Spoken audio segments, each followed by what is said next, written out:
బృందావనంలోని నిధివనంకి శ్రీకృష్ణుడు వస్తాడు. సముద్ర గర్భంలో కలిసిపోయిన ద్వారకా నగరంలో ఇప్పటికీ కృష్ణుడికి సంబంధించి సజీవ సాక్ష్యాలు ఉన్నాయట. కృష్ణుడి గుండె ఇప్పటికీ సజీవంగానే ఉందని, వీటన్నిటి గురించి శాస్త్రాలు ఏం చెబుతున్నాయి, సైన్స్ ఏం చెప్పింది? శ్రీకృష్ణుడి జన్మాష్టమి సందర్భంగా మీకందరికీ కృష్ణాష్టమి శుభాకాంక్షలు.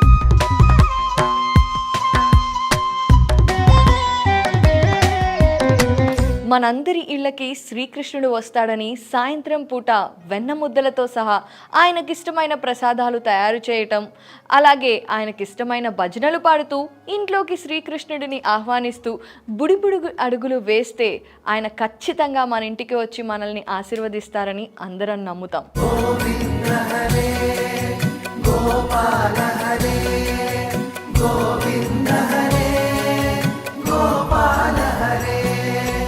కానీ నిజంగానే ప్రతిరోజు రాత్రిపూట బృందావనంలోని నిధివనంకి శ్రీకృష్ణుడు వస్తాడు. అక్కడ తులసి చెట్ల రూపంలో ఉన్న గోపికలతో రాత్రంతా ఆడి పాడి రాసలీలలు జరుపుతాడు. అది మాత్రమే కాదు, ఎన్నో వేల సంవత్సరాల క్రితం సముద్ర గర్భంలో కలిసిపోయిన ద్వారకా నగరంలో ఇప్పటికీ కృష్ణుడికి సంబంధించి సజీవ సాక్ష్యాలు ఉన్నాయట. ఇక కృష్ణుడి గుండె ఇప్పటికీ సజీవంగానే ఉందని, పూరి జగన్నాథ్ గుడిలోని మూల విరాట్ విగ్రహంలో శ్రీకృష్ణుడి గుండె పదిలంగా ఉందని కూడా నమ్ముతూ ఉంటారు.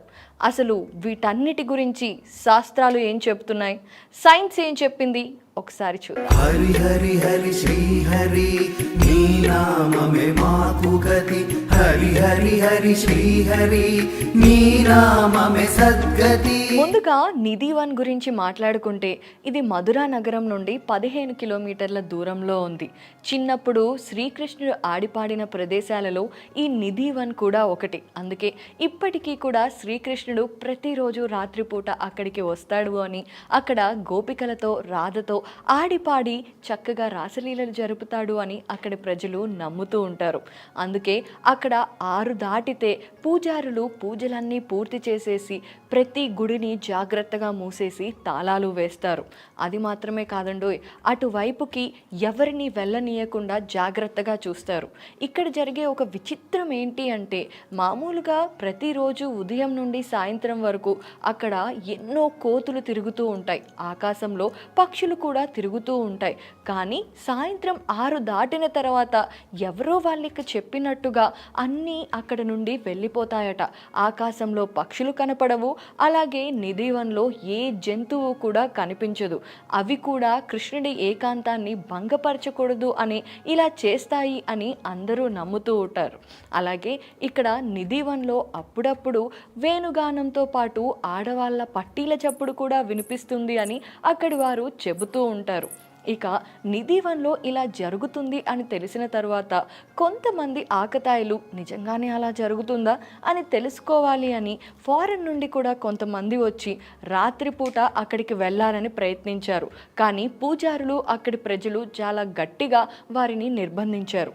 అయినా సరే కొంతమంది ఆగకుండా రాత్రిపూట ఎవరూ లేని సమయంలో నిధివన్ గోడలుకి వెళ్ళటం, అలాగే ఎవరికీ కనిపించకుండా రాత్రి అక్కడే ఉండటానికి దాక్కొని చూడటం లాంటివి చేశారు.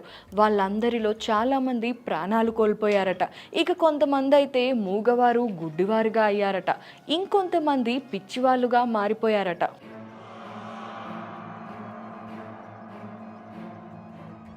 ఇక నిధివనంలో ఖచ్చితంగా గోపికలు ఉన్నారు అనడానికి సాక్ష్యంగా తులసి వనాన్ని చూపిస్తారు. ఆ తులసి వనంలో లెక్క తప్పకుండా 16,108 చెట్లు ఉంటాయి. ఆ చెట్లలో ఏదన్నా ఒకటి పొరపాటున చనిపోయినా కూడా రాత్రికి రాత్రే మరొక చెట్టు మొలుస్తుందట. అది మాత్రమే కాదు, వాటి వేర్లన్నీ కూడా బయటకి వచ్చి ఎండిపోయినట్టుగా ఉంటాయి. ఇక కాండం కొమ్మలు అన్నీ కూడా ఏదో నాట్య భంగిమలో ఉన్నట్టుగా నేల మీద కిందకు వంగి ఉంటాయట. ఇక 365 రోజులు మన భారతదేశంలో వర్షం పడదు కదా, ఎంత ఎండలు వచ్చినా ఎండాకాలంలో కూడా అక్కడ ఉన్న తులసి వనంలోని తులసి చెట్లు మాత్రం నిండుగా పచ్చగా కళకళలాడుతూ ఉంటాయట. అందుకే వాటన్నిటినీ 16,108 గోపికలతో పోలుస్తూ నిజంగానే ఆ తులసి చెట్లు రాత్రిపూట కృష్ణుడు రాగానే ఆ వేణుగానానికి మైమరిచిపోయి గోపికలుగా మారుతారు అని అక్కడి వారు చెబుతూ ఉంటారు. రాధాధర మధురసిక రజనీకర కులతిలక నారాయణ నారాయణ మురళీ గాన వినోద వేదస్తుత భూపాద నారాయణ నారాయణ. నిధివనంలోనే ఇంకొక విచిత్రమైన విషయం కూడా జరుగుతూ ఉంటుంది. అదే రంగమహల్. నిధివనం మధ్యలో ఉండే రంగమహల్లో ప్రతిరోజు పూజారి 6 గంటలకి తలుపులు మూసే సమయంలో పరుపు మీద పూల పానుపు వేసి పక్కనే రాగి చెంబులో నీళ్లు పెట్టడం, అలాగే స్వీట్లు పెట్టడం లాంటివి చేస్తారు. ఎందుకు చేస్తారు అంటే అక్కడ నిధివనంలో రాధతో కృష్ణుడు రాసలీలల తరువాత ఏకాంతంగా ఆమెతో గడపడానికి ఆ రంగమహల్కి వస్తారట. దీనికి సాక్ష్యాలుగా ప్రతిరోజు ఉదయం పూజారులు తలుపులు తీయగానే నీళ్లు సగం తాగి ఉండడం, స్వీట్లు కొన్ని తినేసి ఉండడం లాంటివి జరుగుతూ ఉంటాయట. మరి వీటన్నిటినీ సాక్ష్యాలుగా చూపిస్తూ ప్రతిరోజు శ్రీకృష్ణ పరమాత్మ ఇప్పటికీ నిధివనానికి వస్తాడని, గోపికలకి ఇచ్చిన వరానికి సంబంధించి ఆయన ఇప్పుడు కూడా ప్రతిరోజు ఆయన వేణుగానంతో గోపికలతో ఆడిపాడతారని చెప్తారు.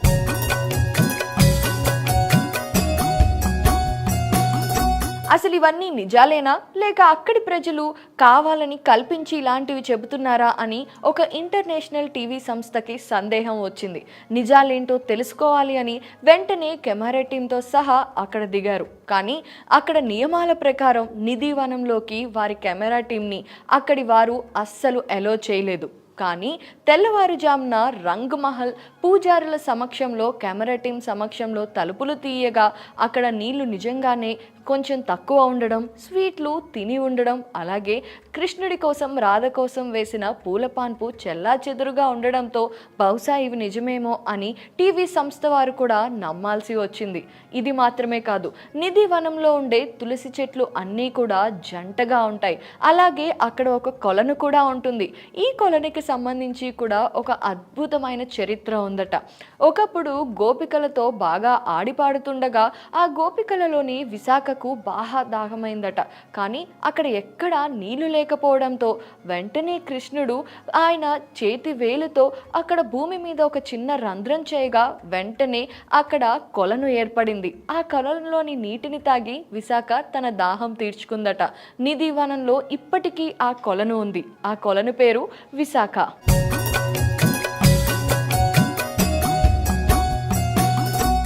అయితే మన చరిత్రలో విశాఖ కొలను గురించి, అలాగే నిధివనంలో కృష్ణుడి బాల్యం గురించి చరిత్రలో ఉంది.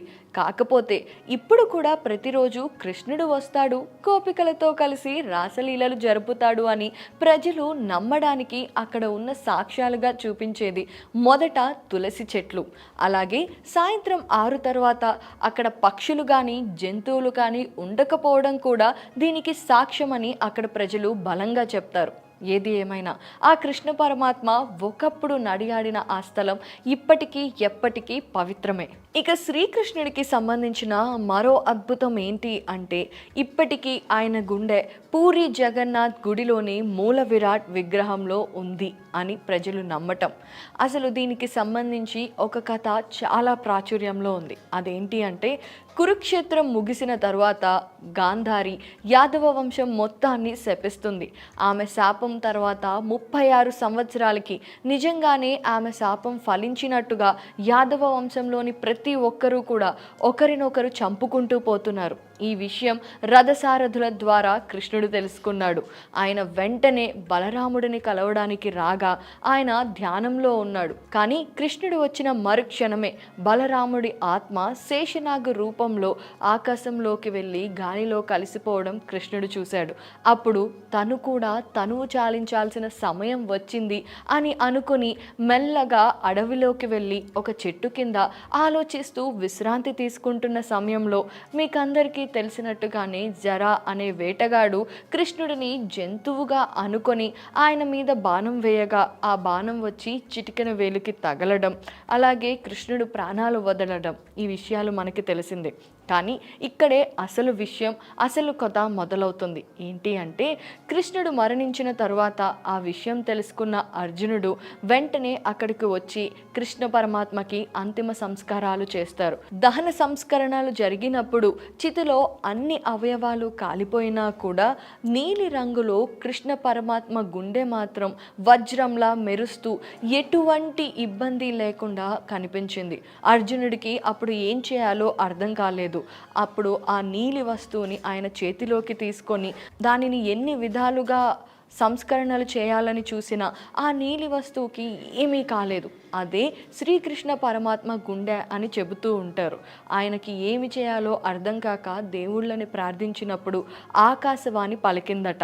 ఆ కృష్ణ పరమాత్మ గుండెని ఒక వేప చెట్టు మొద్దుకి కట్టి నదిలో వదిలేయమని ఆకాశవాణి చెప్పడంతో అర్జునుడు చేసేదేమీ లేక అలాగే చేశాడు.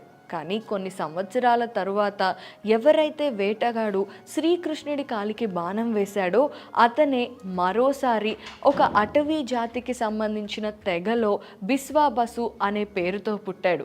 ఆ బిస్వాబసు ఒకరోజు నది దగ్గర తిరుగుతూ ఉండగా అతనికి ఆ వేప మొద్దు కనిపించింది. వెంటనే అతను మెరుస్తున్న ఆ నీలి వస్తువుని తీసుకొని వెళ్ళి అతని ఇంట్లో పెట్టుకొని చక్కగా పూజించడం మొదలుపెట్టాడు.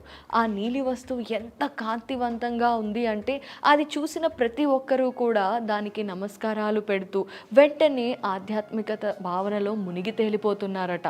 ఇక ఈ విషయం ఆ నోట ఈ నోట అక్కడ ఉన్న రాజు వరకు వెళ్ళింది. ఖచ్చితంగా ఆ నీలి వస్తువు నా దగ్గరే ఉండాలి అని రాజు బలంగా కోరుకున్నాడు. వెంటనే ఆ వస్తువుని నాకు ఇవ్వమని బిస్వాబసుకి కబురు పంపాడు. కానీ బిస్వాబసు దానికి ఒప్పుకోలేదు. అయితే రాజు బలగంతో కూడా అతని మీదకు దండయాత్రకు వస్తాడని తెలిసి ఎవ్వరికీ చెప్పకుండా బిస్వాబసు ఆ నీలి వస్తువుని ఎవ్వరికీ చెప్పకుండా ఒక చోట భద్రంగా దాచిపెట్టాడు. అయితే రాజు దానికి కూడా ఒప్పుకోకుండా బిస్వాబసుని మరింత ఒత్తిడి చేయడంతో ఇక చేసేదేమీ లేక ఆ రాజుకి కళ్ళకు గంతలు కట్టి ఆ వజ్రాన్ని చూపించడానికి తీసుకువెళ్ళాడు. కానీ ఆశ్చర్యకరంగా అక్కడ ఆ నీలి వస్తువు లేదు. అప్పుడు బిస్వాబసుతో పాటు రాజు కూడా చాలా బాధపడ్డాడు. ఎంతో ఆప్యాయంగా ఎంతో ప్రేమగా నిన్ను నా జీవితం అంతా పూజిస్తే కనీసం ఒక్కసారి కూడా చూసే అవకాశం నాకు కల్పించలేదు అని బాధపడుతూ రాజ్యాన్ని అన్నీ వదిలేసి అతను అడవిలో పస్తులతో ఆ శ్రీకృష్ణ పరమాత్మని పూజిస్తూ ఒకరోజు నిద్రపోతుండగా అతనికి కలలో శ్రీకృష్ణ పరమాత్మ కనిపించి, నువ్వు వెంటనే మాకు ఆలయం కట్టు, నాతో పాటు బలరాముడు సుభద్ర విగ్రహాలని కూడా ఆ గుడిలో ఉంచు, నీకు తెలియకుండానే ఖచ్చితంగా నువ్వు కోరుకుంటున్నట్టుగా ఆ నీలి వస్తువు నా గుండె ఆ విగ్రహాలలోకి వచ్చి చేరుతుంది అని చెప్పాడట. వెంటనే లేచిన ఆ రాజు పూరి జగన్నాథ్ ఆలయాన్ని నిర్మించాడు. అయితే విచిత్రంగా అక్కడ వేప మొద్దుతోనే విగ్రహాలను తయారు చేయాలి అని కలలో శ్రీకృష్ణ పరమాత్మ చెప్పడం, కానీ అలా ఎంత ప్రయత్నించినా కూడా ఆ నది దగ్గర ఉన్న వేప మొదళ్లతో అస్సలు ఎవ్వరూ విగ్రహాలుగా చెక్కలేకపోవడం జరిగింది. దాంతో ఏం చేయాలో రాజుకి అస్సలు అర్థం కాలేదు. ఎంతో మందిని పిలిచినా కూడా ఎవ్వరూ ఆ వేప చెట్లని విగ్రహాలుగా మార్చలేకపోయారు. కానీ అనుకోకుండా ఒకరోజు ఒక వృద్ధ బ్రాహ్మణుడు వచ్చి, రాజా మీరేమీ అనుకోకండి, మీరు అనుమతిస్తే నేను ఆ చెట్ల మొదళ్లతో విగ్రహాలని తయారు చేస్తాను, కానీ నాకు ఒక కండిషన్ ఉంది. 21 రోజులు నన్ను ఆ ఆలయంలో వదిలేయండి, బయట నుండి తలుపులన్నీ వేసేయండి, ఎవరు లోపలికి రాకూడదు, ఎవరు నన్ను డిస్టర్బ్ చేయకూడదు అని అడిగారట. ఇక చేసేదేమీ లేక ఆ రాజు ఆ కండిషన్కి ఒప్పుకున్నాడు. అయితే వృద్ధ బ్రాహ్మణుడు లోపలికి వెళ్ళాడు తప్ప 21 రోజులలో ఒక్క రోజు కూడా కనీసం ఆకలి దప్పులకి కూడా బయటకి రాలేదు. అప్పటికే 10-15 రోజులు గడిచిపోయాయి. అసలే వృద్ధ బ్రాహ్మణుడు లోపల ఆకలి దప్పులతో చచ్చిపోతే మళ్ళీ బ్రహ్మహత్యా పాతకం చుట్టుకుంటుందేమో అని రాజుకి భయం వేసింది. అందుకే ఇక పట్టలేక వెంటనే తలుపులు తీసి అసలు లోపల ఏం జరుగుతుంది అని చూశాడు.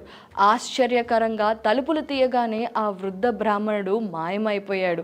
కానీ దురదృష్టవశాత్తు ఇంకా విగ్రహాలు పూర్తిగా చెక్కలేదు. 21 రోజులు పూర్తవ్వలేదు కదా, మరి అందుకే ఇంకా విగ్రహాలు పూర్తవ్వలేదు. కానీ చేసేదేమీ లేక ఆ విగ్రహాలని అలాగే ప్రతిష్ఠించారు పూరి జగన్నాథులు.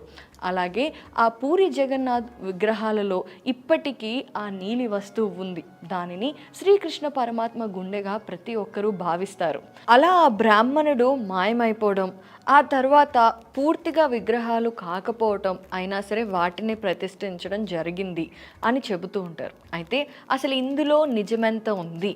నిజంగానే పూరి జగన్నాథ్ టెంపుల్లో ఉన్న మూల విరాట్ విగ్రహంలో నిజంగానే శ్రీకృష్ణ పరమాత్మ యొక్క గుండె ఉందా అనంటే, ఇప్పుడు మనం ఒకసారి మన పురాణ ఇతిహాసాల్లోకి వెళ్తే కనుక మనకి ఉన్న భగవద్గీత గ్రంథంలోనే ఒక చోట ఒక శ్లోకం ఉంది. ఆ శ్లోకంలోనే మనకి దీని గురించి చెప్పబడి ఉంది అని చాలామంది చెబుతూ ఉంటారు. నాకైతే ఆ శ్లోకం రాదు కాబట్టి మీకు వినిపిస్తాను. అయితే దాని అర్థం అయితే చెప్తాను, చూడండి. ఆ శ్లోకం ఏంటి అంటే, పవిత్రాంతఃకరణుండై ప్రాయోపవేశ సంభునం బ్రాణంబుల వర్జించి వైకుంఠ పద ప్రాప్తుండయ్యును. ఇది దేని గురించి చెప్పారు అంటే, అసలు నిజంగానే శ్రీకృష్ణ పరమాత్మకి ఎవరైతే శ్రీకృష్ణ పరమాత్మకి బాణం వేశారో వారి గురించి అనమాట. అయితే అసలు అతను ఎప్పుడైతే శ్రీకృష్ణ పరమాత్మకి తన చేతి నుండి వదిలిన బాణం తగిలింది అని తెలుసుకున్నాడో అప్పుడే శ్రీకృష్ణ పరమాత్మ కాళ్ళ మీద పడి క్షమించమని కోరి, ఆ తర్వాత శ్రీకృష్ణ పరమాత్మ ఎంత సర్ది చెప్పినా కూడా అతని మనసులో అతనిని క్షమించుకోలేక ప్రాయోపవేశం అంటే నిజంగా చితిలో పడి అతనంతటా అతనే చనిపోయాడట. ఆ తర్వాత శ్రీకృష్ణ పరమాత్మ ఆశీర్వాదం పొందడం వల్ల వైకుంఠానికి వెళ్ళిపోయాడట. ఒకవేళ నిజంగానే వైకుంఠానికి వెళ్ళిపోయి ఉంటే అతనికి మళ్ళీ జన్మ ఉండదు కదా, మోక్షం వచ్చినట్టే కదా. అంటే అప్పుడు అసలు ఈ బిస్వాబసు అనే కథ ఎంతవరకు నిజం? ఆ విషయం మీరే ఆలోచించాలి. మరి ఇప్పుడే మీకు ఇంకొక డౌట్ రావచ్చు, అయితే ఇదంతా నిజం కాకపోతే పూరి జగన్నాథ్ టెంపుల్లో బ్రహ్మ పదార్థం ఉంది అంటారు కదా, మరి అది ఏంటి అని ఈ విషయం గురించి మనం ఇంకొక స్పెషల్ ఎపిసోడ్లో డిస్కస్ చేద్దాము. మరి ఇక్కడికైతే నిజంగానే అసలు పూరి జగన్నాథ్ టెంపుల్కి అలాగే మన శ్రీకృష్ణ పరమాత్మ గుండెకి సంబంధించిన విషయం గురించి క్లారిటీ వచ్చింది కదా. ఇక నెక్స్ట్ విషయంలోకి వెళ్ళిపోదాం. అదేంటి అంటే, శ్రీకృష్ణ పరమాత్మ ఆయన అవతారాన్ని చాలించిన కొద్ది రోజులలోనే ద్వారకా నగరం సముద్ర గర్భంలో సునామీ ద్వారా కలిసిపోయింది అనే విషయం మనందరం వింటూనే వస్తున్నాం. అయితే ముఖ్యంగా ఆర్కియాలజిస్ట్ ఎస్ఆర్ రావు గారు ద్వారకా నగరాన్ని పరిశీలిస్తున్నప్పుడు ద్వారకా నగరంలోని ఉత్తర భాగంలోని ఒక ద్వారం 1528వ సంవత్సరంలో నిర్మించబడింది అని కనుక్కున్నారు. అప్పుడే ఆర్కియాలజిస్టులకి ద్వారకా నగరం గురించి అలాగే సముద్రంలో మునిగిపోయిన ద్వారకా నగరం నిజంగా ఉందా లేదా అనే విషయాల గురించి తెలుసుకోవాలని ఉత్సుకత మొదలైంది. అప్పటి నుండి రీసెర్చ్లు చేయటం మొదలుపెట్టారు. 1983లో ఎస్ఆర్ రావు గారు ఆయన టీంతో కలిసి సముద్ర గర్భంలో సబ్మెరైన్లో వెళ్ళి తవ్వకాలు జరపగా అక్కడ ద్వారకా నగరం యొక్క అవశేషాలు బయటపడ్డాయి. అది మాత్రమే కాకుండా అసలు ఇప్పటి మెట్రోపాలిటన్ సిటీస్ని తలదన్నేటువంటి అడ్వాన్స్డ్ టెక్నాలజీస్ ఆ మహానగరంలో ఉండేవి అని కూడా వాళ్ళు కనిపెట్టారు. అయితే అక్కడ అస్సలు ఆ సముద్ర గర్భంలో రీసెర్చ్ చేయటానికి వాతావరణం అనుకూలించకపోవడంతో ఈ పరిశోధన కేవలం 3 ఏళ్ల పాటు చేసి ఆపేశారు. మళ్ళీ రీసెంట్గా 1 ఇయర్ క్రితం మళ్ళీ కొంతమంది సైంటిస్టులు సముద్ర గర్భంలో ఉన్న ద్వారకా నగరాన్ని అసలు అక్కడ అక్కడ ఉన్న విశేషాలని బయట పెట్టాలి అనే ఉద్దేశంతో రీసెర్చ్ చేయడం స్టార్ట్ చేశారు. నిజంగా అక్కడ వాతావరణం అనుకూలించి ఇప్పుడున్న మన అడ్వాన్స్డ్ టెక్నాలజీస్తో కనుక పరిశోధనలు ముందుకెళ్తే మనకి సముద్ర గర్భంలో మునిగిపోయిన ద్వారకా నగరం గురించి, శ్రీకృష్ణ పరమాత్మ గురించి మరిన్ని విషయాలు త్వరలోనే తెలుస్తాయి. దేవుడు నమ్మి ప్రతిరోజు శ్రీకృష్ణ పరమాత్మ నిధివనానికి వస్తాడు అని నమ్మే వాళ్ళు ఎంతోమంది ఉంటే అసలు అంతా సైన్సే, దేవుడు లేడు అని అనుకునే వాళ్ళు కూడా చాలామంది ఉన్నారు. కానీ ఇప్పటికీ సైన్స్కి అంతు చిక్కని విషయాలలో శ్రీకృష్ణ పరమాత్మకి సంబంధించిన విషయాలు కూడా ఎన్నో ఉన్నాయి. మరి అటువంటి అద్భుతమైన శ్రీకృష్ణ పరమాత్మ నామాన్ని స్మరిస్తూ ఈరోజు మీకందరికీ కూడా శ్రీకృష్ణాష్టమి శుభాకాంక్షలు. హరే కృష్ణ.